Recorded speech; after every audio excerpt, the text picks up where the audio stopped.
Les entrepreneurs qui font demain sont dans Bismart l'émission avec Société Générale.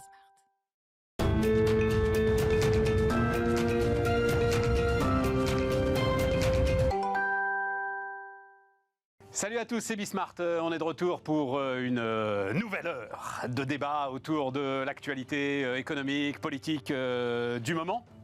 Alors je vais pouvoir, c'est un peu il y a le revenge travel post-Covid. Moi c'est le revenge subject ou le revenge debate, mais c'est vrai que j'avais été un peu frustré parce que ça s'était développé pendant l'été, de pas parler de McKinsey, de tout ça, des cabinets de conseil, machin. Or ça m'intéresse énormément.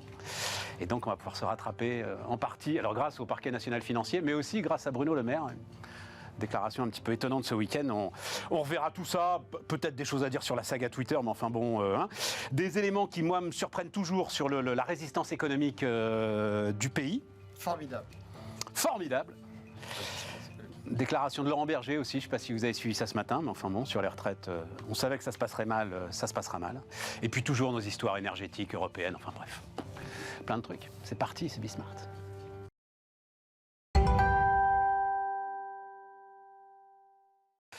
Autour de la table, Jérôme Mathis, salut Jérôme, prof d'éco à Dauphine, Léonidas Kalogéropoulos, salut Léonidas. Stéphane. Oui. J'ai toujours faits et arguments, mais c'est pas ça. Médiation et arguments. Médiation et arguments. Entrepreneur pour la République. Et entrepreneur pour la République et vice-président du mouvement patronal éthique. Et Julie de la Sablière, salut Julie. Entrepreneur, Little Wing. Je te l'ai peut-être déjà demandé, mais c'est un lien avec la chanson. De Jimi Hendrix. Voilà. Absolument. Je te l'avais déjà demandé. Morceau de guitare. Ouais. Si. La vieillesse est un naufrage. Hein ? Magnifique morceau de guitare. Absolument. Là, Si. et qu'est-ce qui est mieux, l'original ou la reprise par Prince ? Ah bah il y a beaucoup de reprises qui sont très très bien. Mais celle de Prince. C'est là où on construit un standard, c'est-à-dire qu'il y a des reprises formidables. Et celle que tu préfères ? Steve Ray Vaughan. Ah oui, jazz. C'est un peu de jazz, non? Je connais pas. Joker. Léonidas. Joker. Qui est Jimi Hendrix? Jimmy quoi? Il aurait eu 80 ans dimanche. Jimi Hendrix. Absolument. Seulement. Oui, enfin bon, il vaut mieux qu'il les ait pas eu, je crois. Une plaisanterie. Hein ? Quoi, 4 disques qu'il fait Jimi Hendrix, c'est ça, hein, je crois. Je sais pas. Je crois que c'est ça, très rare, très peu. Très, Mort très, très jeune. Cravate qui manquait à Jimmy. Léonidas, tu sais quoi, à la une du Wall Street Journal la semaine dernière, mais j'aurais dû Ouais. préparer ça pour qu'on en parle Ça aurait dû ensemble. être un sujet. Le retour de la cravate, le Wall Bien Street. sûr. Donc c'est après donc le Wall Street a milité, puis pas mal de patrons américains. D'ailleurs, c'est un des trucs aussi de Twitter pour la fin du télétravail. Juste un petit rappel, c'est Mathieu Courtecuisse qui nous racontait ça, il revenait des États-Unis. En fait, les gars dans la tech se sont rendus compte qu'avec le télétravail, certains de leurs salariés enchaînaient De job. 6 Ah oui. Bah, salaires. Donc là, c'est pas possible, il faut arrêter. C'est dingue. Dingue, Ouais. truc de dingue. Et donc, le retour de la cravate, et donc le Wall Street, éditorial à la une, un homme sans cravate n'est pas fini. Et ils ont mis en photo d'illustration, j'avoue, un G7, alors il y a encore Boris Johnson, tu les vois, les 7 là, ils sont là, 7 hommes, col ouvert, le costard noir, la chemise blanche, et tu avais l'impression du comité de salut public qui partait à l'échafaud. Tu vois, Très bien. L'échafaud. exactement ça, quoi. Tu sentais que les mecs, ils savaient plus quoi faire. Je pense que c'est un élément qui n'est pas neutre. D'abord, le fait de travailler en télétravail, j'allais presque dire un peu débraillé. Et non pas qu'on est forcément débraillé quand on est en télétravail, mais quand on vient au travail, on se met en tenue, on se met, c'est un élément, on se met en situation de travail, en situation de sociabilité.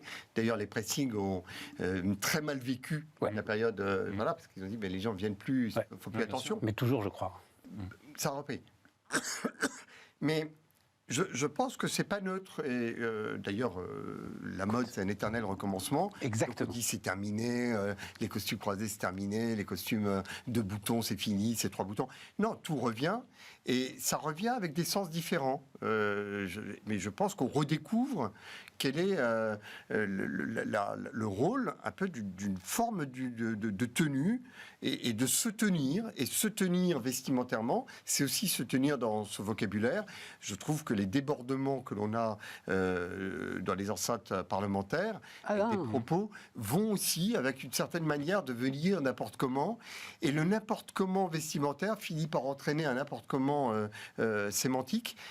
C'est pas neutre. C'est intéressant. Ouais, tout à fait. Donc, Jérôme, tu souscris? Je plaide coupable pour la cravate, bien entendu, mais c'est vrai, pour le dérapage sémantique, il y a un côté volonté de se montrer très proche du peuple, à un point où on se fait même plus respecter. On voit un petit peu comment le statut de député a perdu un peu de valeur. Je suis pas d'accord du tout, mais bon. Ouais, non, mais vas-y. Quand un député se comporte comme un type au PMU, au bar du coin, ensuite on le respecte moins. Ça, c'est normal. Julie, un avis là-dessus? L'habit fait le moine, je sais pas. Moi, la cravate, effectivement, je pense que. Enfin, je peux pas juger. C'est pas bon. Mais, si, il faut. Non, mais je pense que. Il faut être dans le jugement, c'est bien.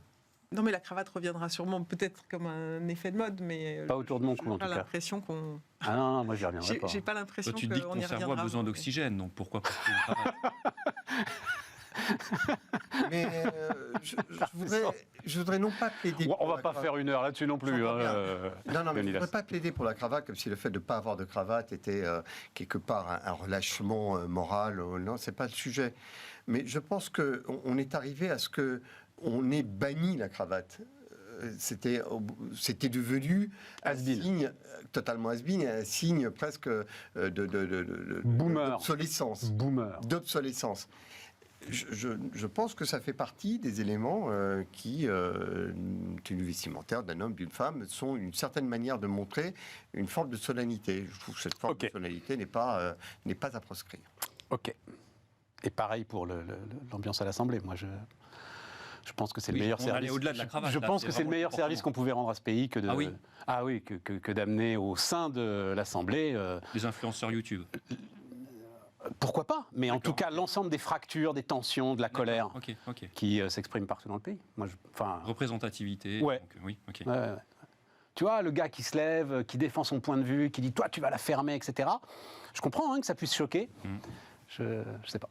Ouais. Enfin, pardon Stéphane, mais je pense effectivement que la représentativité, c'est aussi représenter ce qui se passe dans le pays, mais arriver à montrer que l'on peut rendre compte dans l'enceinte parlementaire des tensions qu'il y a dans la société sans ce type de débordement, c'est aussi montrer au reste du pays qu'il y a moyen d'être dans le même pays, dans la même nation, avec des contradictions, et se respecter mutuellement. Quand la représentation elle-même n'arrive plus à rendre compte du respect mutuel, je pense que l'on est à un moment de danger collectif.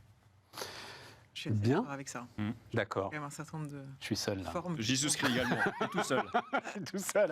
tout seul sur ce combat-là. Bon, Leonidas, tiens, mais alors lobbying. Oui. Lobbying et influence. Il y a trois sujets dans ce sujet. On va essayer de concentrer ça, de faire court. Il y a le sujet factuel, McKinsey. Est-ce que les gars ont bossé gratuitement ou pas gratuitement pour la campagne, pour les campagnes d'ailleurs, les deux, de Macron?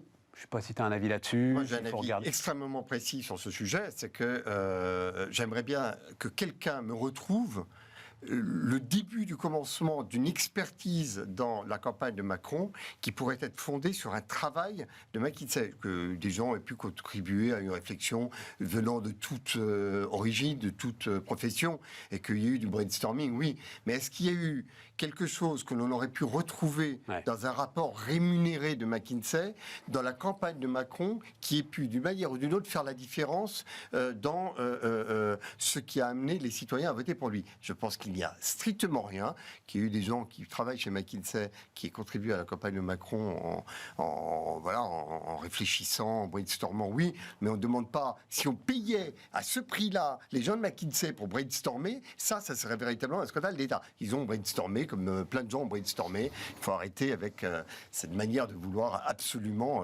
mettre des chiffres et des... À ce prix-là, donc c'est en gros les 18 millions d'euros de commandes. Le truc, c'est il y a en 2020 18 millions d'euros de chiffre d'affaires, 18 millions d'euros de commandes pour McKinsey sur un chiffre d'affaires en France de 329 millions d'euros, qui est, tu me disais Julie, ridicule pour McKinsey au regard de ce que représente McKinsey dans le monde. De toute façon, on parle de moins de 5% de leur chiffre d'affaires, donc ça reste petit. Par ailleurs, ces missions-là ont été commanditées dans le cadre d'appels d'offres publics. Donc après, ce qui s'est passé pendant la campagne, est-ce que McKinsey en tant qu'institution contribue au financement? C'est impossible. produire des rapports. Je suis assez d'accord avec Léonidas sur le fait que, ok, mais on ne peut pas sourcer. Donc, des gens de la société civile s'intéressent à un moment à des campagnes, fassent des notes blanches, etc. Ça, oui, en plus, cette campagne de 2017, dans, on va dire, une certaine élite, elle avait suscité pas mal d'enthousiasme, voilà, et donc d'engouement. Voilà. Tout à fait. Difficile de démontrer, et effectivement, là, on remet encore une fois une pièce dans la machine. Bruno Le Maire réagit et relance effectivement ce week-end. Alors, c'est le deuxième point, c'est est-ce qu'il y en a trop ?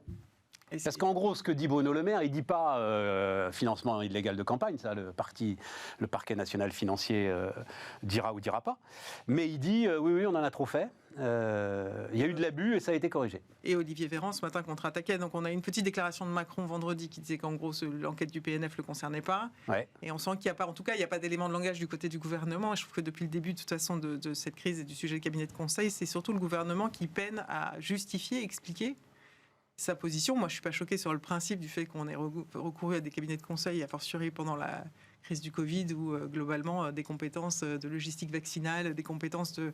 On comprend que l'État avait des besoins un peu spécifiques, qui ne justifient pas forcément d'internaliser toutes ces compétences, et de les solliciter à un moment où il y avait en plus moins de boulot, et donc des capacités pour mettre à disposition des gens des cerveaux, très bien. Ça, je trouve que c'est pas tellement contestable. Après, c'est vrai que je trouve que l'État, pour le coup, se défend pas très bien sur le sujet. Et Bruno Le Maire dit une chose dimanche, Olivier Véran en dit une différente ce matin. J'ai raté, j'écoutais RTL, moi. En fait, les commandes qui avaient été passées dans son ministère sur la santé, en les justifiant et en expliquant que tout ça a été, encore une fois, dans le cadre d'appels d'offres, dans des procédures, et qu'il n'a pas le sentiment qu'il y ait eu un euro d'argent public dépensé inutilement dans cette crise. Donc, bon, en tout cas, ils ne sont pas alignés. Non, mais c'est super intéressant. Et effectivement, tu as prononcé le terme internalisé. C'est la question des chasse-neige sur la N118. C'est pas parce qu'il va y avoir 2 jours de neige que tu dois t'équiper comme si l'hiver... Effectivement, il a quand même concédé le fait qu'on avait trop réduit les compétences de l'État sur un certain nombre de sujets et qu'on avait trop réduit le nombre de fonctionnaires. Voilà. Donc... Bon, je pense que maintenant... Mais c'est ça, en fait, le problème. Pourquoi est-ce qu'ils n'arrivent pas à se défendre ? C'est qu'il faudrait qu'ils disent que notre fonction publique pléthorique est sur beaucoup de sujets complètement à la ramasse. Qu'elle n'a pas été modernisée, qu'elle n'a pas été formée et qu'elle n'est plus du tout à la page. Il me semble quand même que sur la question de la réforme de l'État, il y a un vrai problème. C'est très difficile de demander à des fonctionnaires de plancher sur leur auto-réforme. D'arbitrer entre les ministères, etc. Et de se regarder eux-mêmes et de dire là, moi, tel que je suis, je vois bien qu'il faut qu'on me coupe. Comme une entreprise, Léonidas. C'est comme l'affaire Nokia, quoi. Ou Kodak. Tu n'arrives pas à t'auto-disrupter. Non. Et donc, c'est pour ça que l'on demande à des cabinets d'intervenir. Sauf que là où j'entends aussi la remarque de Bruno Le Maire, c'est qu'à un moment donné, la question qui est posée est davantage une question sur des arbitrages vraiment politiques. Quel type d'État voulons-nous ? Comment organise-t-on les pouvoirs et les contre-pouvoirs ? Est-ce qu'on n'a pas tellement organisé des pouvoirs et des contre-pouvoirs que tous se neutralisent entre eux ? Des choses absolument étonnantes, notamment dans le domaine de la santé, où les ARS sont hors hiérarchie. Il y avait ce témoignage extraordinaire à Matignon sur un sujet de santé, où il nous disait, mais vous savez, moi j'appelle les ARS, ils me raccrochent au nez en disant, vous n'avez pas à nous donner des ordres, on fait ce qu'on veut. ARS, autorité régionale de santé ? Ces autorités régionales de santé, ce sont autant d'autorités administratives indépendantes. Elles ne dépendent d'aucune tutelle. C'est-à-dire qu'on ne peut plus. Et pourquoi est-ce qu'on l'a fait ? On l'a fait pour casser les cheminements suspects où on craignait que les laboratoires donnent des instructions et arrivent à jouer des influences. Donc on a organisé des pouvoirs et des contre-pouvoirs d'absolument partout, et cette machinerie est devenue une machinerie à ne pas faire. Et donc qu'à un moment donné, on demande à un regard extérieur de se pencher sur la situation, d'abord je le comprends, mais que Bruno Le Maire puisse dire ensuite, avec un second regard, ce n'est pas finalement un McKinsey qui va nous donner l'expertise, c'est un vrai sujet politique. Et il faut qu'on s'interroge nous-mêmes sur le type d'État que nous voulons et comment nous l'organisons. Il ne dit pas aussi intelligemment que ça, si je peux dire. Non. Non, mais pas du tout. Parce que, t'as raison, ils n'arrivent pas à reconnaître le contexte. Et l'autre élément de Véran ce matin qui était intéressant, c'est qu'il dit en fait on était super à la bourre par rapport aux Allemands sur le déploiement du vaccin. Eux l'avaient fait mieux que nous. On a pris des boîtes de conseils qu'ils l'avaient fait en Allemagne. Donc on va chercher quand même aussi. Il y avait aussi ce sujet-là, notamment de Covid, c'est-à-dire des boîtes qui l'ont fait. Jérôme, j'ai le sentiment que le gouvernement a quand même, malgré tout ce que vous dites, et que je souscris partiellement quand même, J'ai l'impression que le gouvernement a commis 2 fautes. D'abord, c'est sur les volumes. 1 milliard d'euros d'argent public dépensé en 2021 pour les cabinets de conseil. C'est inaudible pour nos concitoyens qui voient parfois la fermeture de services publics sur le territoire. Des guichets de la Poste qui ferment, des urgences, des services d'urgence qui ferment de nuit, faute de moyens. Par ailleurs, 1 milliard d'argent public pour les cabinets de conseil. Ensuite, ça donne le sentiment de 2 poids, 2 mesures. Non, Jérôme, c'est pas possible. On discute là, je peux pas. Je peux pas te laisser dire 1 milliard pour les cabinets de conseil comme si tu leur faisais un chèque en blanc. Mais enfin, bon Dieu, souviens-toi de l'opération de vaccination. Moi, je m'en souviens presque avec émotion, tellement j'étais fier de mon pays à ce moment-là. Tout à fait. Bon, c'est pas 1 milliard qui est parti dans le sable. Je vais revenir là-dessus. Non, c'est pas 1 milliard parti. Il y a parfois, je ne sais pas, le rapport qu'a commandé le ministère de l'Éducation nationale sur l'avenir des enseignants, à 3 500 € la journée de consultants sur 150 jours, un demi-million d'euros dépensés pour un rapport. Tous les experts le disent, on dit on n'apprend rien, on n'apprend strictement rien. Et ça a coûté 500 000 €. C'est de l'argent par la fenêtre, cela. Ça donne le sentiment de poids de mesure. Loin du milliard, quand même. Bien sûr. Bon. Mais non, tu vois, c'est des... Non, mais 3 500 € la journée. Alors oui, d'accord. Il y a peut-être 10 rapports comme ça. Il y a des instances au sein de l'État qui sont capables de relever les missions et même d'arbitrer. La Cour des comptes s'en est un. D'accord ? Elle est capable de rendre des rapports. Et les gens sont déjà fonctionnalisés, donc ils sont déjà payés dans l'appareil d'État. Ça donne le sentiment de poids de mesure à certains concitoyens. Certains d'entre eux ne sont même pas, alors c'est peut-être par faute, je dirais, problème de connaissance, ne trouvent même pas la mission de conseil légitime de manière générale. Là, il y a peut-être un travail d'éducation à faire. Mais il y a une question d'influence croissante des cabinets privés sur les politiques publiques qui préoccupent un certain nombre de nos concitoyens. Et puis, il y a aussi toutes ces missions confiées, qui ont été réalisées pro bono gratuites. Vous savez ce qu'on dit, quand c'est gratuit, c'est que c'est vous le produit. Donc on pourrait se demander pourquoi certains cabinets de conseil acceptent d'effectuer des missions gratuites. Alors il y a l'aspect réputationnel. Bien sûr, quand vous dites j'ai été missionné par l'Élysée, ça vous permet de faire son petit effet dans les cocktails en ville. Il y a l'offre promotionnelle qui permet de décrocher plus tard des contrats. Il y a le fait de d'abord, et là je viens sur la vaccination, d'abord vendre un service gratuit pour ensuite proposer un service gratuit pour ensuite le prolonger de manière payante. C'est ce qu'a fait Capgemini sur l'application Stop Covid que nous avions tous dans nos téléphones portables. Capgemini avait offert ses services gratuitement au ministère de la Santé. Et une fois qu'il était suffisamment bien positionné, il n'y a pas eu d'appel d'offres sur l'application. Elle a été payante. Capgemini a directement remporté le truc. Donc on est sorti des clous. Tu crois que Capgemini a gagné quoi que ce soit avec l'application Tous Anti-Covid ? Sérieusement alors, là-dessus, j'ai pas les chiffres, mais en tout cas, le service a été payant. Non, il n'est pas payant le service, enfin. L'État a payé pour cela, je te dis. L'État a payé pour l'application. Ouais. Ensuite, non mais attends, il y a le fait de former des experts qui travaillent sur une réforme gratuitement et ensuite vont vendre leurs services à toutes les entreprises qui tombent sous le coup de la réforme. Donc ça permet au cabinet de conseil, c'est pas gratuit, ça permet de se positionner. C'est peut-être une bonne affaire pour l'État, mais regardez, vous parlez de McKinsey, il n'y a pas de source. Il n'y a pas de source sur le financement. Mais vous savez que pour McKinsey a organisé le sommet Tech for Good, qui rassemblait les 80 grandes entreprises d'IT, gratuitement, il n'y a même pas eu de contrat. L'État n'a pas payé un euro, mais il n'y a même pas eu de contrat signé. C'est les journalistes qui savent que ça s'est passé comme ça. Si vous allez dans les archives, il n'y a rien d'écrit. Donc comment voulez-vous trouver des archives sur la campagne, la préparation de la campagne d'Emmanuel Macron ? Il peut y avoir un doute. Je vais être très... Non, mais Et puis, deuxième erreur, et je termine vraiment avec ça, en une phrase. Comment le gouvernement peut sélectionner une entreprise comme McKinsey qui élude l'impôt sur les sociétés et qui reporte tout dans le Delaware aux États-Unis ? C'est une faute morale. Le parquet financier nous dira s'il y a eu fraude fiscale. En attendant, il y a eu optimisation fiscale qui est, je dirais, immorale du point de vue de l'État. L'État ne peut pas travailler avec des entreprises qui reportent leurs impôts aux États-Unis. Ça, je suis sur le dernier point totalement d'accord. Oui, enfin, sans doute qu'ils ne le savaient pas à ce moment-là. Hein. Peut-être, mais en tous les cas, c'est désormais un sujet que l'on connaît et je pense que c'est un sujet réel. Je voudrais bien revenir sur l'exposé de Jérôme que je trouvais très intéressant parce que... Préparé, hein. Oui, il est bien et c'est très bien de charpenter ses positions. Une petite assise d'abord. Quand on est dans l'urgence... je suis désolé, moi je garde en main les 43 pages pondues par les administrations du protocole comment dirais-je, de retour au travail, confiance légitime dans la vaccination. Tu te souviens que... J'ai pas eu le rapport, je connais pas. D'accord, il fallait aller d'abord voir son médecin. Ouais. Il disait, bon, voilà, il y avait 5 vaccins possibles et il fallait donner son consentement. Voilà, c'était le rapport sur le consentement légitime et le consentement éclairé. Voilà, le consentement éclairé. Donc voilà ce que l'administration avait fait. 43 pages. Où il fallait expliquer, on partait chez soi, on réfléchissait pendant 15 jours, et on revenait, j'ai bien pesé le pour et le contre, je veux du Moderna, ou je veux ça, c'est ce que l'administration avait fait. De la même manière, on avait regroupé toutes les administrations qui étaient concernées de près ou de loin par les masques, pour savoir comment on faisait avec les masques.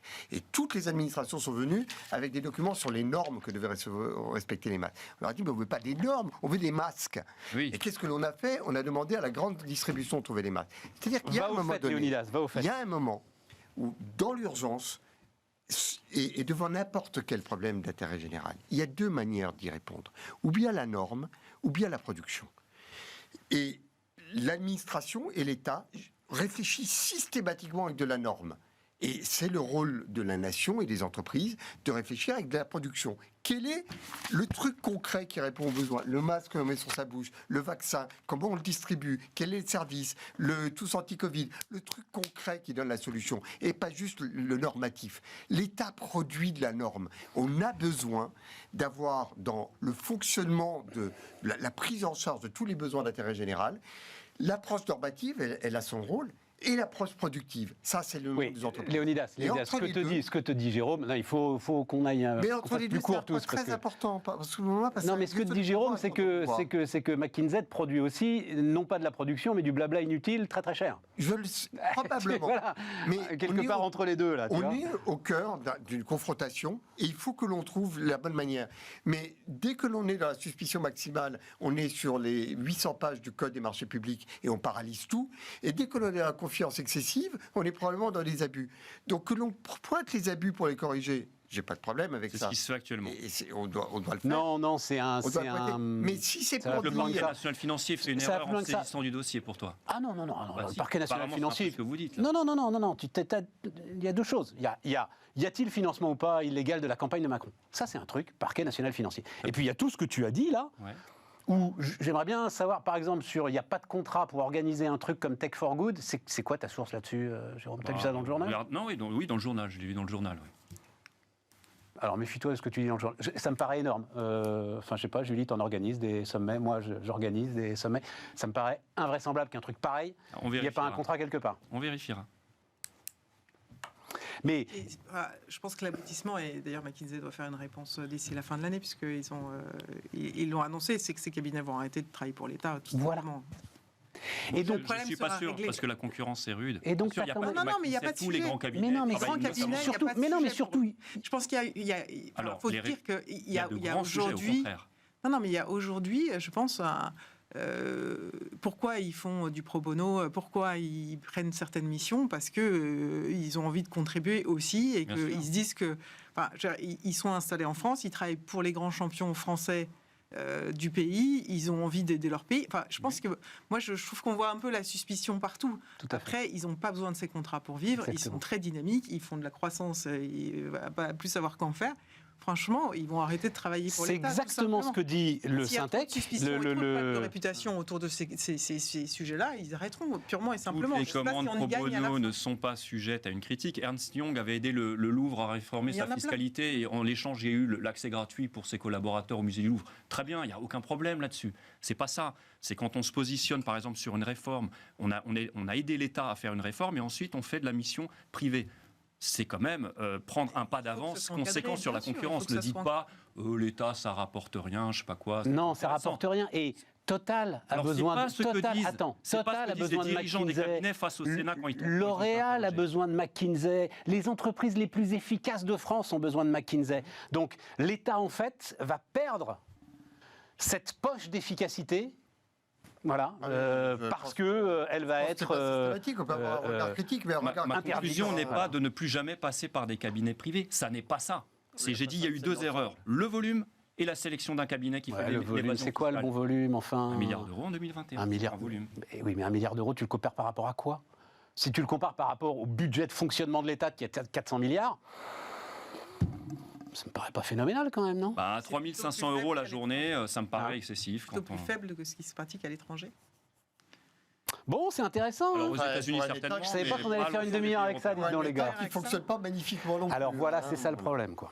C'est ça le problème, parce qu'on verrait des réformes extraordinaires émerger, mais... Pardon, moi je trouve que l'exemple qui est donné de la vaccination, qui est le fruit aussi d'intervenants extérieurs, je trouve que c'est un très bon Je n'ai exemple. jamais critiqué cela. J'ai dit qu'il n'y a pas eu d'appel d'offres. Alors, est-ce que dans l'urgence, il n'y a pas eu la décision d'aller directement là où la compétence était Tu te rends présente compte, un appel d'offres sur la vaccination, c'est pas possible. Sur l'application, on parle d'une application. Ah, tu es encore sur tous Stop anti-Covid. Non, parce que sur l'organisation, parce que ce qu'a fait McKinsey, c'est l'organisation de l'opération de vaccination. Moi, j'ai parlé de absence d'appel d'offres sur Et, donc, l'application. et là, il y a une phrase qui est un socle pour Bismart, prononcée par Leonidas Kalogeropoulos Vas-y. il y a quelques mois. Est-ce qu'on a fait un appel d'offres pour les taxis de la Marne? Absolument. Magnifique. Magnifique. Merci. Tu l'avais oublié. Non, mais c'est bien dit. C'est bien dit. Hein. C'est bien dit. Mais Bon les gars, il y a en tout un cas, moment donné, je crois qu'on a. Quand la patrie est en danger, on y va. Je crois que tous les arguments. Merci Jérôme. Tous les arguments ont été mis sur la table. Chacun peut se. Non, mais c'est ça. Je te dis, le Syntec, Mathieu Courtecuisse, il vient nous voir régulièrement, le patron de SIA Partners. C'est lui qui dirige le Syntec Conseil en ce moment. Et la conclusion, SIA s'était retiré d'ailleurs très précautionneusement, il y a un bon moment, de l'ensemble des missions d'État. Voilà, on ne touche pas à ça. Et c'est ce que vont faire l'ensemble des cabinets de conseil. Je pense que c'est Je dommage. pense pas, on verra.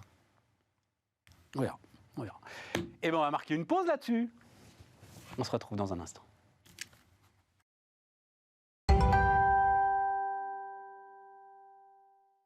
On repart. Alors, tiens, je vais me tourner vers le prof d'éco, justement. Pas grand-chose à dire. T'as pas grand-chose à dire? Non, mais le FMI... Attends, Ouais. j'ai rien dit encore.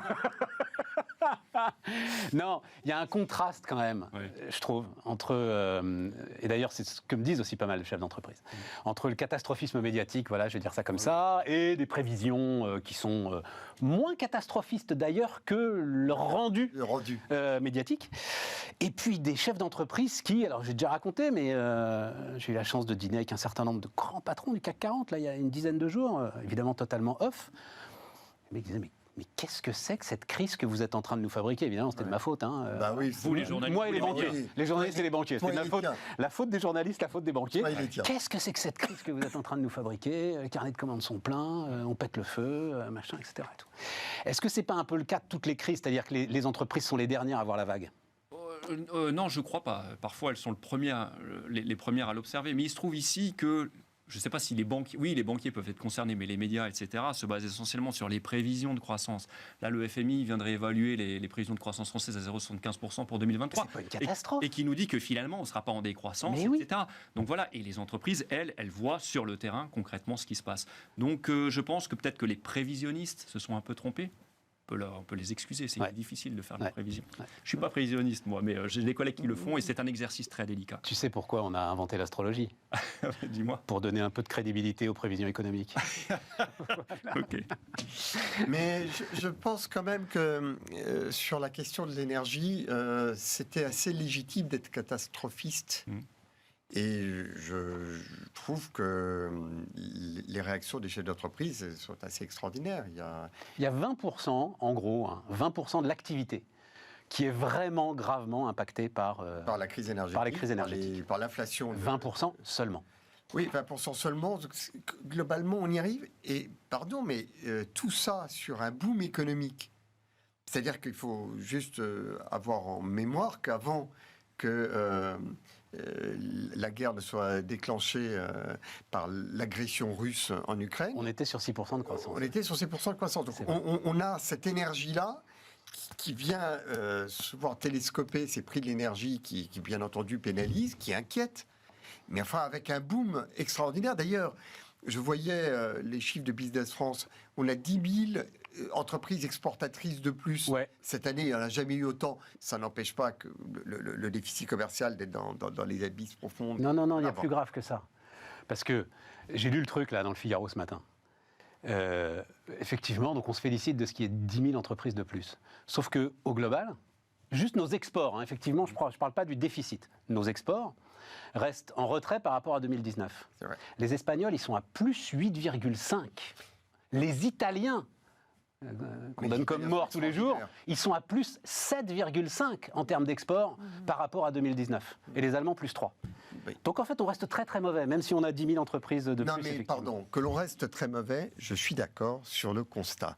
Que l'on soit d'un dynamisme invraisemblable est une réalité aussi. Donc le chemin devant nous, il est extrêmement prometteur. Et donc D'accord. je pense que l'optimisme, il est absolument de mise. 140 000 entreprises exportatrices, effectivement, niveau le plus élevé depuis 20 ans. Depuis 20 ans, ce qui est une réalité, mais en plus des créations d'entreprises qui n'ont jamais été aussi importantes parce qu'elles suivent une courbe de croissance ininterrompue depuis 15 ans, tout ça, c'est une réalité et une réalité nationale. Je veux dire par là que c'est quelque chose qui ne qui ne se décollera plus de ce qu'est la France aujourd'hui, cette capacité entrepreneuriale, cet engagement entrepreneurial Bon, qui intéresse infiniment plus tous les Français que tout ce que agite la politique tout autour, que McKinsey, tu veux dire. largement. Julie, un avis là-dessus? Non, moi je vous trouve bien optimiste quand même. Parce que je trouve que le contexte, il est pas. Enfin, effectivement, on clôt une année qui était plutôt bonne et plutôt positive et avec une vraie énergie. Mais moi, je trouve qu'il y a quand même pas mal d'inquiétudes et pas mal d'attentisme. Tu le vois chez tes clients, toi? Ouais. Oui, d'attentisme, c'est-à-dire qu'on se dit à la fois les tensions sur l'emploi, les matières premières et la crise énergétique, dans un contexte politique qui est quand même difficile, mais là-dessus une bonne réforme des retraites et un pays en grève. Donc moi j'écoutais Laurent Berger ce matin pendant que tu écoutais Olivier Véran. Assez vite... Laurent Berger quand même, Laurent Berger normalement. Hein. La seule question c'est de savoir si le gouvernement a envie de mettre le feu au pays. Si c'est le cas, la CFDT sera au rendez-vous des mobilisations. Donc voilà, le moral... C'est une vraie tristesse d'entendre ça de la part de Laurent. Bah alors attends, vas-y, finis. Non, mais c'est pour ça que je pense qu'en fait, on est encore... on vit les derniers temps comme l'Angleterre l'a fait avec la mort de la reine, où il y avait encore une période de face, et puis derrière, une espèce d'effondrement. Quand on était petit, c'est la voiture à friction, donc on a eu... Et puis on est au bout du truc, là, à ton avis? Oui, je pense. Moi, je crois pas. Je crois pas. Alors, tiens, j'ai pas encore donné un chiffre que j'ai appris quand même très très intéressant, c'est le financement des outils, c'est-à-dire les taux d'intérêt sur le financement de l'outil industriel, par exemple, les investissements. C'était un gars qui finançait ça, qui me le racontait. Donc il me disait 2020, etc., on est sur des taux entre 2 et 2,5%. Là, on est entre 7 et 8%. Et donc en fait, ce qui se passe, c'est il y a vraiment un choix là très intéressant qui est fait entre les différents chefs d'entreprise. Il y a ceux qui se disent, ok, je vais payer cher, mais au moins je serai nickel quand ça va repartir, et ceux qui disent les taux d'intérêt vont retomber assez vite, et donc je vais attendre un petit peu avant de repartir. C'est des vrais choix stratégiques, ça, qui sont... Oui. Alors, évidemment, il y a l'état de la trésorerie qui joue, mais beaucoup, d'ailleurs, ont une trésorerie assez confortable dont ils se rendent compte qu'elle est mangée par l'inflation. Donc, ils ont bien envie, quand même, de continuer à investir. Mais est-ce que je vais payer cette prime-là, maintenant, sachant que peut-être que dans 6 mois, 1 an... Et d'ailleurs, je trouve que c'est un elle aura très mauvais redescendu. calcul des banques centrales d'avoir essayé de provoquer un ralentissement d'économie pour lutter contre l'inflation, alors qu'on n'a vraiment pas besoin de ça. C'est un autre débat, ça. Faire ralentir l'économie. Ouais, c'est un autre débat, ça, Léonidas. C'est un autre débat. Ouais, enfin C'est un autre débat. c'est pas la même inflation. Non, mais tiens, Léonidas, tu penses quoi? Parce que, alors, j'avais raté la séquence boulangerie, je dois vous dire, et c'est l'opinion, à la fin de la semaine dernière, là, au moment justement où je réfléchissais à ce dont on allait parler, l'opinion qui a remis ça à la une. Donc, Bruno Le Maire, facture d'électricité en main dans une boulangerie de Saône-et-Loire, qui promet l'engagement de l'État pour que cette boulangerie ne ferme pas. Le même Bruno Le Maire qui nous dit j'ai une position pour aider les entreprises de 10 milliards d'euros et c'est une position fermée, c'est-à-dire ce sera 10 milliards d'euros et 10 milliards d'euros. Je trouve ça totalement... Quand il nous dit cette boulangerie ne ferme pas, il monte la facture, ça veut dire on reste dans le quoi qu'il en coûte. Enfin, il n'y a pas de... Oui, mais Stéphane... Je trouve c'est complètement illisible. Alors, que ce soit difficilement lisible ou difficilement exprimable, je veux bien. En revanche, je pense que ça coûte infiniment plus cher de rattraper la fermeture de la boulangerie.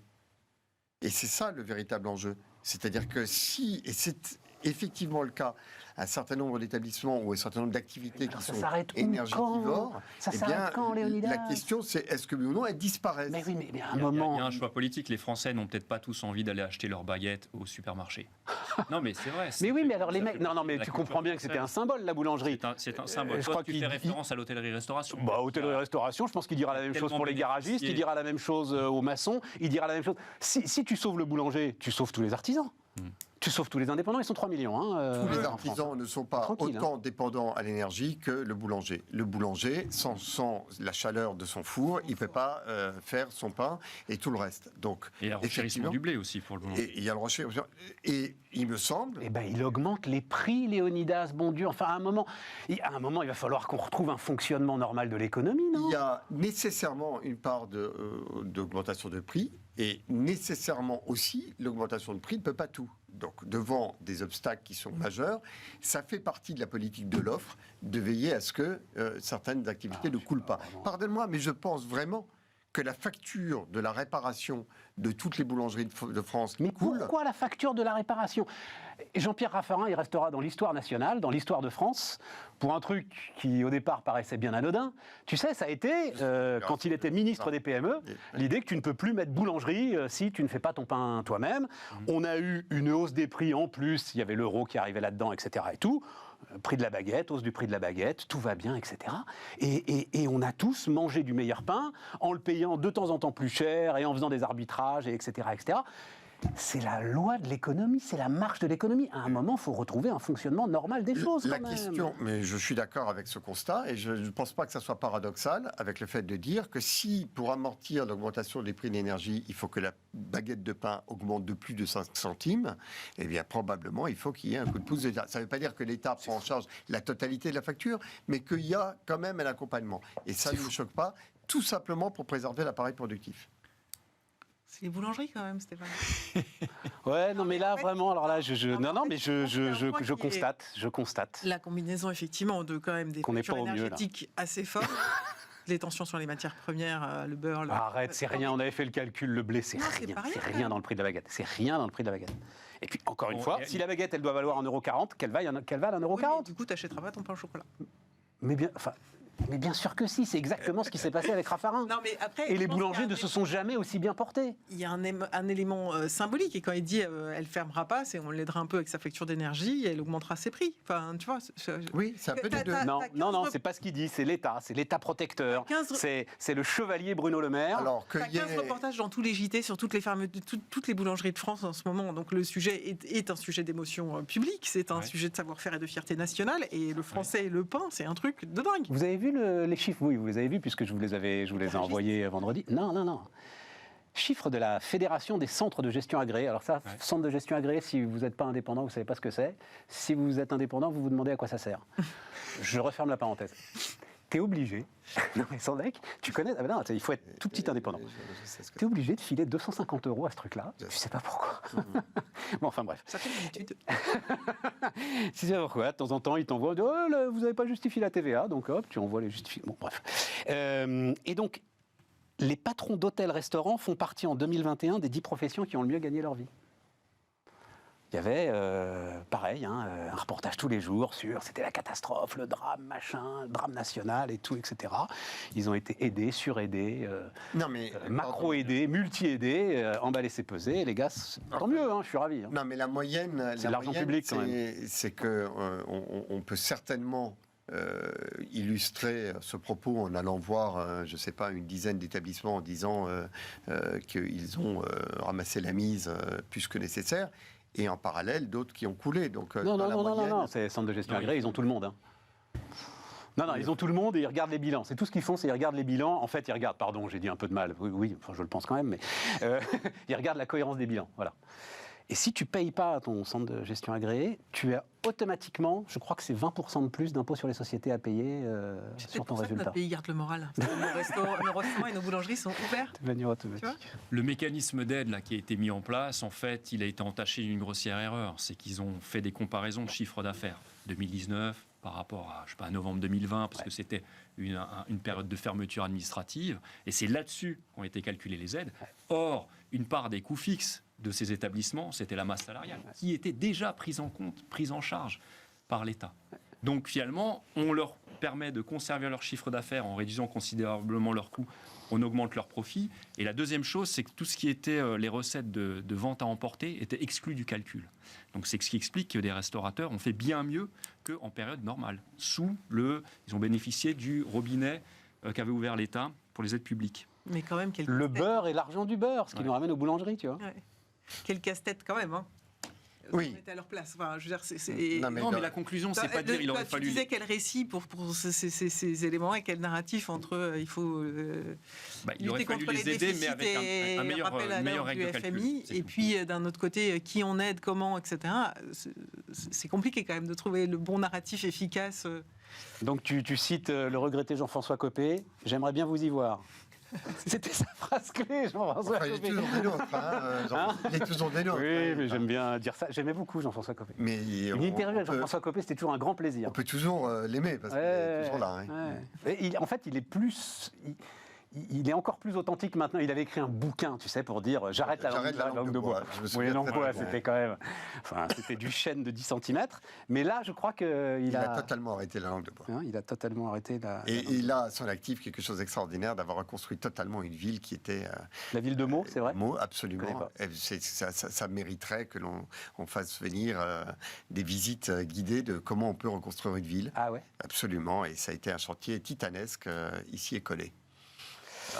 Chapeau bas, Jean-François. Qu'est-ce que j'ai oublié dans nos histoires? Oui, donc Laurent Berger, tu disais, Non, dommage. c'est assez regrettable d'entendre un propos comme celui-là dans la bouche de Laurent Berger, parce que il y a un droit de manifester, il y a un droit de s'exprimer, il y a tout ce que l'on veut en France, droit de faire grève.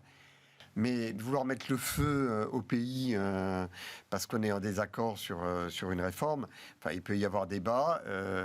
Et je trouve que cette manière de prendre le pays un peu en otage, en le mettant à pistolet sur la table tous les matins, chacun, là pour l'environnement, l'autre pour le social, l'autre... Enfin, pour tout. Je trouve qu'il y a une hystérisation du truc. perte de sens du fait que l'on est un pays et que c'est très important quand même que collectivement, quel que soit nos points de vue, on se dise le chaos, c'est quand même pas le chemin vers lequel on ira si on n'arrive pas à l'emporter. Donc, pas le chaos.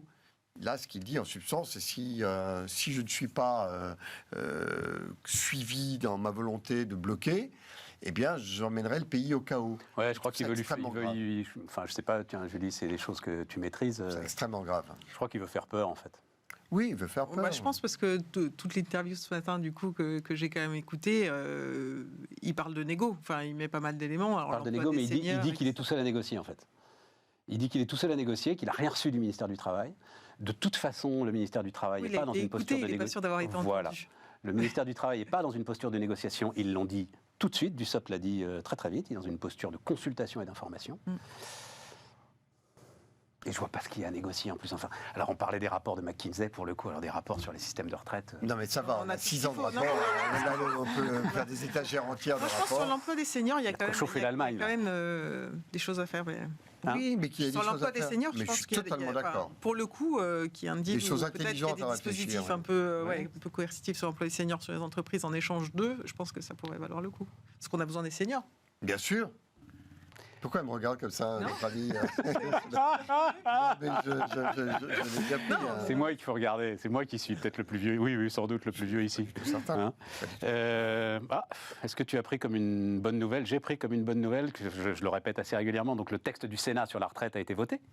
Il servira sans doute de base de négociation, justement, puisqu'il a été voté par LR. Et la première génération concernée est la génération 1967. Je suis antérieur. Voilà. Tu échapperas à la réforme, alors. Moi aussi. C'était 66, ils l'ont amené à 67. Bon. Bien, Quoi d'autre? Je sais pas. European Buy Act. Hein? Ah oui. Ah bah oui. Rien que pour montrer le formidable dessin à la une de l'Opinion ce matin, j'adore. Donc l'Europe en alerte, effectivement. Ça, c'est un sujet intéressant. Regarde, le dessinateur de l'opinion, je trouve, est fantastique. Pardon, Il est formidable. Je ne peux pas vous le décrire si vous m'écoutez en podcast, donc allez voir le journal de l'opinion. En gros, les Européens pris entre le marteau américain et l'enclume voilà, ils sont chinoise. tous sur l'enclume chinoise avec le marteau américain au-dessus. Ils sont prisonniers et ils disent, faudrait qu'on revoie notre position. Les ministres du commerce de l'Union européenne qui étaient réunis vendredi ne veulent pas de conflit commercial, donc malgré, on l'a beaucoup raconté, hein, le plan de subvention important lancé par les États-Unis d'Amérique. Donc pas de conflit commercial, une course aux subventions serait chère et inefficace. Il nous faut être très prudents afin d'éviter un conflit commercial. Donc on tourne en rond et effectivement, c'est l'un des participants à ces débats, c'était sur la souveraineté numérique, qui m'a dit un jour, à un moment, il faut arrêter avec le légalisme et avec l'OMC.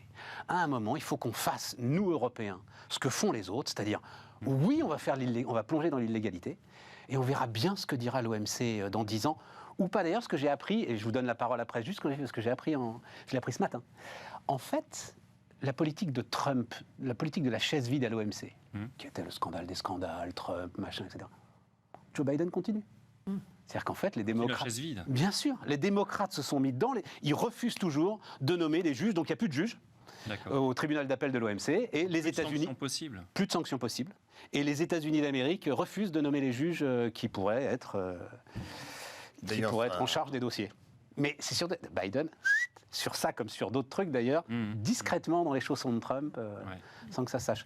Qu'est-ce que tu voulais nous dire là-dessus, Jérôme, sur le Buy European Act, effectivement? Le Buy European Act, ce sera difficile politiquement de le faire passer. L'Allemagne, par exemple, on a de grands groupes qui escomptent des subventions américaines, puisque c'est l'acte sur l'inflation aux États-Unis là, qui débloque des subventions. Par exemple, dans le secteur automobile, il faudra que les automobiles soient assemblées sur le sol américain. Donc BMW, Volkswagen, ils attendent de grandes subventions pour déployer ça. Et Siemens aussi, par ailleurs. Donc est-ce que les Allemands vont voter un tel truc? Non. Je ne sais pas. Maintenant, économiquement, je peux juste vous dire en gros ce que dit la théorie économique là-dessus, à moins que ça... Vas-y, au contraire. Bon, alors il y a des avantages et les inconvénients... Si ça ne prend pas une heure, la théorie économique, pour magistrat, t'inquiète pas. Il y a les avantages et les inconvénients, bien sûr, du recours à des des marchés publics octroyés à des instances domestiques, qu'elles soient françaises ou européennes, là ce serait plutôt européenne, et de la subvention aux entreprises. Donc les avantages, on les connaît, ça crée de la demande. L'emploi local, la production locale, donc de la croissance économique. Ça permet aussi de protéger des petits, de leur octroyer des marchés, ce qui stimule l'investissement, ils bénéficient d'économies d'échelle et en fait on les prépare à devenir des grands capables plus tard d'affronter la concurrence internationale. Donc ça c'est du côté des avantages. Il y a bien sûr des problèmes de souveraineté. Actuellement je rappelle que nos données de santé sont hébergées sur un cloud américain, Microsoft. Qui fait de l'optimisation fiscale aussi. Qui fait bien sûr de l'optimisation fiscale. Non mais c'est vrai. Voilà. Maintenant, pour ce qui est des inconvénients, j'ai dit que ça crée de la demande en avantage, mais en inconvénient, c'est qu'on restreint l'offre de l'international à une offre nationale et potentiellement, on attribue des marchés à des entreprises qui sont moins efficaces, plus chères, qui fournissent un service de moindre qualité. On peut se demander pourquoi certaines auraient besoin d'une protection pour remporter le marché. C'est peut-être qu'elles ne sont pas suffisamment bonnes. Voilà. En l'occurrence là, c'est que le concurrent d'en face bénéficie de subventions. Il faut juste se mettre à la hauteur du concurrent d'en face. Exactement. C'est là où, avec une vision internationale, on peut remettre les choses à leur place. Ça contraint les investissements étrangers. Ça contraint le fait de sélectionner des nationaux. Ça contraint aussi le transfert de technologiques et de compétences. Alors là, il faut mieux plutôt promouvoir un partenariat local, de sorte à maintenir ces transferts de compétences et technologiques. Et puis ensuite, alors là, c'est un argument qui est peut-être un peu plus d'arrière-plan, c'est qu'il y a des visions. Ça inverse le temps en fait, parce que la commande publique, faire de la commande publique le bras armé de la politique industrielle, ça inverse un petit peu les contraintes de temps. La commande publique, elle est souvent là pour répondre à une demande de court terme. Et la politique industrielle, elle, se mène à long terme. Donc si je reprends mon exemple de logement des données de santé, alors l'Europe prépare le cloud européen pour 2030, c'est très bien, mais c'est une politique industrielle à long terme. En attendant, qu'est-ce qu'on fait? Est-ce que vous préférez finalement que vos données de santé soient actuellement logées par un cloud américain sécurisé, ou un cloud national ou européen qui ne l'est pas, qui peut être sujet à des attaques, à de la perte de données, etc. Donc qu'est-ce qu'on fait dans le court terme? Là, il y a une tension qui peut y avoir. J'ai vraiment beaucoup de choses à dire sur ce. Ouais, mais justement, on ne parle pas sur le cloud souverain, parce que là, c'est un débat... Pardon, mais ça me fait trop mal d'entendre ça. Il est aussi, parce que dans ses multiples casquettes, il y a le grand défenseur du... délégué général de l'Open Internet Project, et je ne peux pas... En théorie, ça pourrait s'entendre. Malheureusement, moi, je ne demande pas qu'il y ait un avantage européen. Je demande juste qu'on mette un terme aux désavantages européens, aux systématiques désavantages européens. C'est-à-dire que je veux bien l'idée que l'on ne va pas choisir une entreprise française ou européenne qui est plus chère et moins efficace. Je voudrais juste qu'on arrête de ne pas la choisir quand elle est moins chère et plus efficace. Je voudrais que l'on arrête. Parce que le fait de dire « j'en ai une sur étagère, elle me le donne gratos, donc je vais le prendre et je ne vais même pas regarder ce qu'il y a d'autre ». Ce qui veut dire que, par rapport à la théorie de la concurrence, ce n'est pas que l'on va amoindrir la concurrence en choisissant le national, c'est que l'on tue la concurrence nationale en choisissant systématiquement celui qui vient, en disant je vous le donne gratos et donc vous le prenez. Et le nombre de domaines dans lesquels, et en particulier... Oui, mais là, Léonidas, attends, je te coupe parce qu'il ne faut pas faire trop de tunnels. Là, en l'occurrence, le propos que tu tiens est un propos purement de façade, parce que en l'occurrence, sur le cloud souverain, sur le Health Data Project... C'est pas vrai, c'est tout.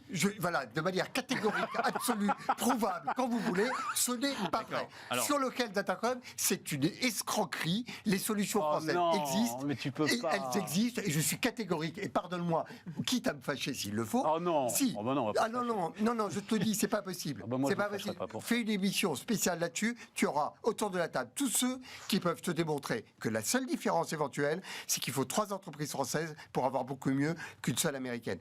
La capacité que l'on a, on n'arrive pas à les faire travailler ensemble. Il n'y a aucun problème. On n'arrive pas à les faire travailler ensemble. Thales, Orange, SFR, Atos, on a fait des mécanos pas possibles qui se sont effondrés, Léonidas. Alors, je suis désolé, on a fait travailler les Thales, les Orange et les autres avec AWS et avec Google. C'était probablement pas ces partenaires-là qu'il fallait... Non, ça c'était après, mais avant. Il y a 5 ans, 6 ans. On a dépensé on a donné presque plus d'argent qu'à McKinsey. Je connais parfaitement cette histoire. Pour faire un truc qui n'a jamais vu le jour et qui ne fonctionnera jamais. En revanche, effectivement, il y a une certaine paresse intellectuelle et nous, les entreprises aussi ont leurs défauts. S'il faut 5 boîtes pour faire l'équivalent d'une américaine, c'est vrai que les entreprises n'ont pas envie d'avoir 5 interlocuteurs, ils en veulent un. Et effectivement, il faut le coordonner. C'est ce qui est en train de se faire, Dieu merci, sous la pulsion de Jean-Noël Barrot. Mais je suis désolé, on en arrive à tuer la concurrence en choisissant systématiquement les GAFAM. Et en plus, mais en l'occurrence, sur la capacité d'avoir de l'efficacité et véritablement une réponse, j'allais dire, en termes de performance, si on ne les choisit jamais, effectivement, on n'y arrivera jamais. Donc, non, mais il faisait juste un état de l'art, il ne prenait pas une position pour ou contre. Potentiellement mal fait comprendre, je n'ai fait qu'énoncer les avantages et les inconvénients. Je n'ai jamais dit que les inconvénients l'emportaient sur les avantages. Je dirais simplement qu'après, c'est au cas par cas. C'est-à-dire qu'en fonction de la situation qui se présente à nous, il faut bien étudier si les avantages l'emportent sur les inconvénients.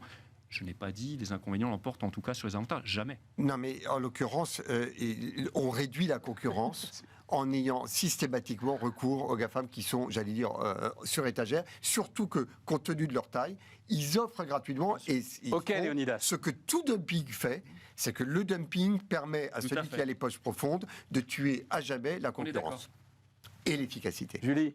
Moi, je pense que le voyage du président là, aux États-Unis va être intéressant parce qu'on voit bien Olivier Blanchard dans Le Monde ce week-end qui disait je crains une guerre commerciale. Geoffroy Roux ce matin disait si on arrive à la guerre commerciale avec les US, pour le coup, qui n'était pas du tout un scénario qu'on aurait dû voir poindre depuis la fin de l'été parce qu'effectivement, on pense que Biden est un grand gentil. Mais clairement, de leur côté, c'est assez clair. Je pense qu'à un moment, il va falloir... c'est ce que tu disais, mais je pense que c'est effectivement un peu prendre les armes, quoi. C'est-à-dire qu'on va rentrer quand même dans un système où on va être obligé de durcir le ton. Je pense que le climat... je discutais avec quelques entrepreneurs allemands et je crois que le climat en Allemagne est pour le coup vraiment tendu. Parce que j'espère parce que BASF qui annonce 10 milliards d'investissements en Chine, Northvolt là, le suédois qui avait voulait implanter une usine une gigafactory de batteries qui finalement pourtant avait largement été subventionnée par l'Allemagne, il va s'installer aux États-Unis où il est encore plus largement subventionné. Et effectivement, avec le fait que aujourd'hui tout ce qui est véhicule électrique, les Américains font des conditions.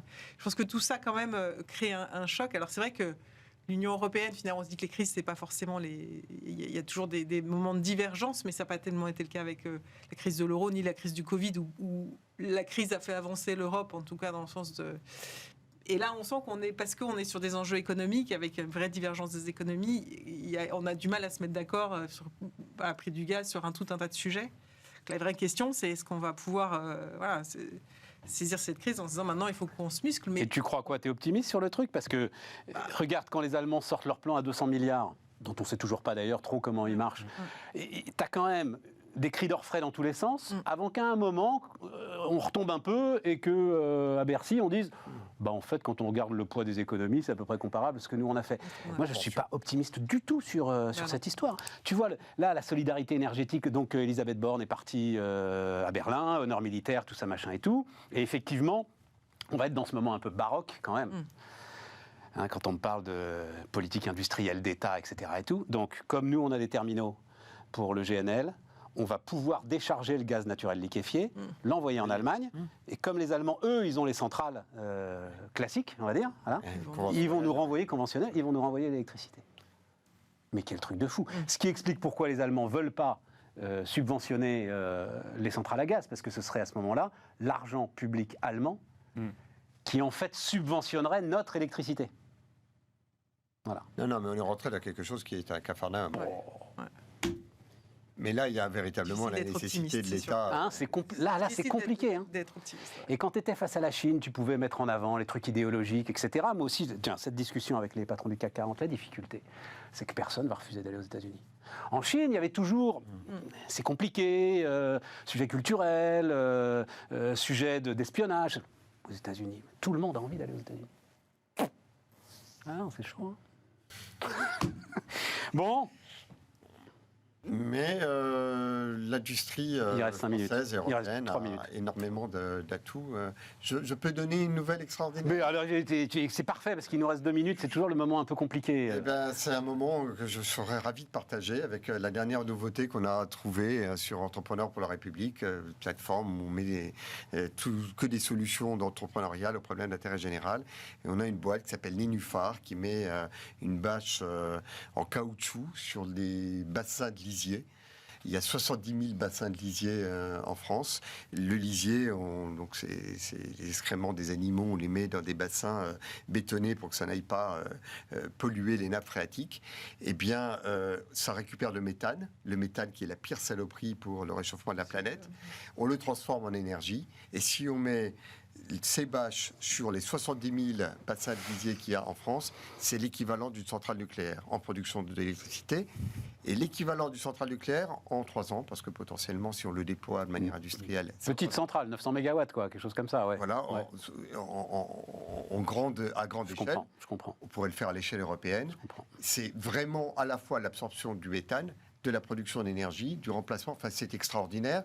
Je pense que c'est peut-être potentiellement plus intéressant et plus porteur d'espoir.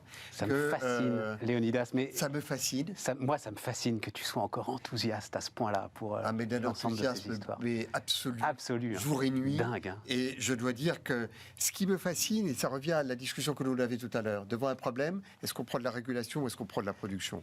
On peut passer. Et moi, je vais te dire, des mois. Combien t'en as des tas de lisier? 70 000 70 000. Mais comment est-ce que tu vas créer le réseau de méthanisation pour ensuite amener l'ensemble de ton énergie? Alors vois-tu, dans, Stéphane, et tu vas me répondre chaque problème l'un derrière l'autre. Je préfère m'intéresser à ça qu'à tous les débats sur les circulaires, les lois, les directives qu'il faudrait faire pendant ce temps où il ne se passe rien.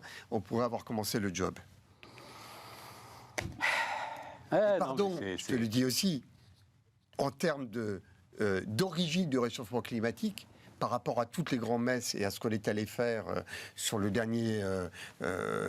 dernière COP, voilà quelque chose de beaucoup plus intéressant, qu'on se répartisse la tâche entre tous les pays du monde pour aller installer des bassins d'absorption du méthane sur les tas de lisier du monde, sur tous les élevages de la planète. En gros, eh bien, je pense qu'on a là élevage de porc du monde, unissez-vous. Voilà, et récupérer le potentiellement, méthane. on peut faire baisser la température de la planète. Merci, C'est les vrai, gars. je te le dis, ça m'intéresse davantage d'en parler ici, chez Bismart, que de parler de toutes les directives, les lois et les Bravo. circulaires de la planète. Merci les amis. À bientôt et puis on se retrouve demain pour continuer ces débats décidément passionnants.